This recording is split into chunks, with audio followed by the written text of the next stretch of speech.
मैं वेखां मेरा यार ना वेखे, जे मैं ना वेखां ते ओ वेखे, पर एडे बख्त मैं कित्थों लियावां, मेरे वेखण दे विच वेखे। माही तेरे अंदर रहिंदा, तैनूं एवें पैण भुलेखे। यार फरीदा बूहे यार ते मरिए, भावें वेखे या ना वेखे। कोई बन गया रौनक पखियां दी, कोई छोड़ के शीश महल चलिया।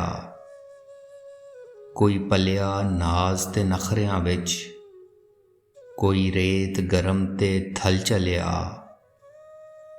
कोई भुल गया मकसद आवन दा, कोई करके मकसद हल चलिया। इत्थे हर कोई फरीद मुसाफर है, कोई अज चलिया कोई कल चलिया।